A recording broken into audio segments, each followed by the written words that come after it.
All right, so yep, there it is. It just started up again. We have ice pellets today, about 15 centimeters of snow, and I'm having a gloriously fun time driving around in my 2019 Jaguar I-Pace First Edition. Glorious because standard for $89,800 with all I-Pace is all-wheel drive. That's dual electric motors, one on each axle. They're identical, so total system output is 400 PS. That's why it says EV400. In horsepower, it's 394. 512 pound-feet of torque from naught. Together, the system, the all-wheel drive, the power will give you a 0 to 100 km/h acceleration time of only 4.8 seconds. Also standard for the price, air suspension, which right now I just lowered it to the normal drive height because the streets are plowed, but a few minutes ago I was in the high setting because the streets had just been plowed and we had huge snowbanks. There are so many things to say about the I-Pace.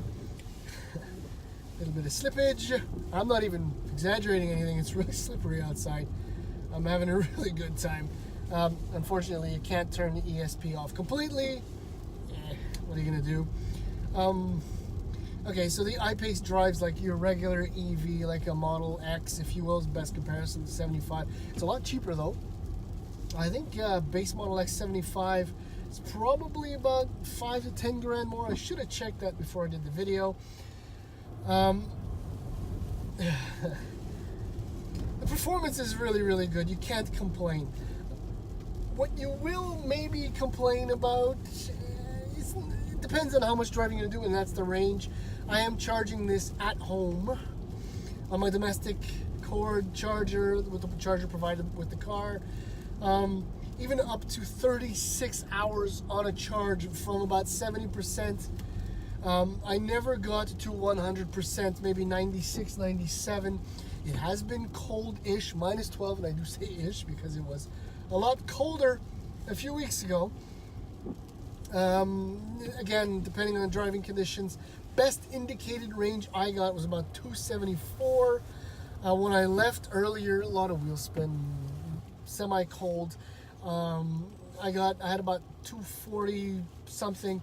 It varies so much because it dropped almost immediately after I left. Like I said, so many things to say. Bottom line is that you have to keep it charged all the time when you get home, because if you don't have a home charger, which I suppose that if you buy one of these, you will get a 240 volt charger. It'll take, I don't know, about 3.5 days to charge. Even with a home charger, 240 volt, it will take 13 hours to charge. And like I said, your range will vary wildly. Okay, what else can I say? The ride quality is decent when the suspension is in normal. If you're in high or in the ingress, egress, or aero mode, not so good. But the car self-levels, if you will, depending on the attained speed. I don't know if you can hear that. I think I'm just going to sum this up. Okay, so my first edition, only available for 2019, retails for about $106,000, and this one has all the options. So it's, as far as I can figure, a little over 110. You can get a mid-trim SE, the S is the base, for about 95, 96, and the HSE is just under 100 grand, which is on what the first edition is based.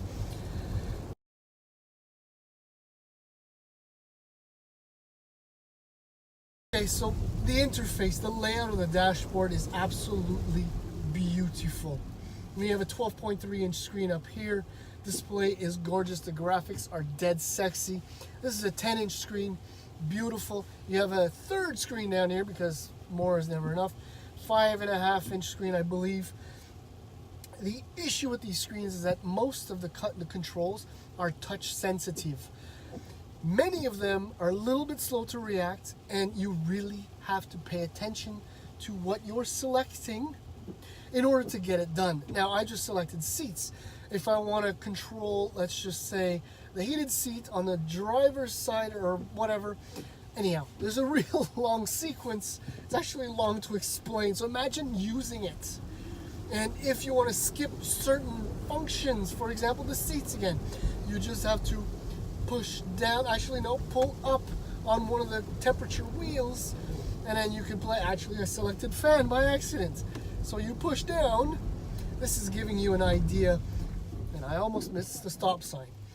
I suppose with time you will get used to what does what, but the fact of the matter is that the slightly slow reaction times and the semi-convoluted, complicated array of controls, which is very JLR, if I might say, is just not fun at all. But everything else is beautiful. Steering wheel is absolutely dead sexy. Yeah, I'll do a quick run around on the outside just to give you an idea of what it looks like. You've seen the pictures, but maybe snow covered. You haven't seen one with the 22s. It's kind of funny. That's it. I mean, I absolutely love this thing, but I don't want to say it seems rushed. Now we're getting back in the snowbank, so I'm going to raise suspension. It's really, really quick to raise and lower. Look at that top already. It's fantastic. It looks like it's totally off-road ready. Anyhow, I love this thing, but at the same time, I'm not ready to live with this. I'd much rather maybe get something else. Anyhow, here's a quick... All right, so as I've said, I'm being pelted at the moment. That's off-road mode, 22-inch wheels. You can actually get those as an option for like $2,700. I'm being pelted. Not the most attractive rear end. 2 quick runarounds. Yeah, there you go, styling. I think we can all agree that the front end is the best part of the I-Pace. Not so cool. I don't know why manufacturers are really focusing on these pop-out door handles, but when this is going to be ice covered like that, I don't think they're going to work too well. All right, I don't know why I'm insisting on showing you a trunk, but that's because I'm a nice guy. That's about 650 liters and change. Enough of that. Okay, so watch your head when you go in and out. I'm almost done. Okay, you could fit a third person. This has got the quad zone setup. Okay, inside, look at the details. Beautiful seats. Okay, enough of that.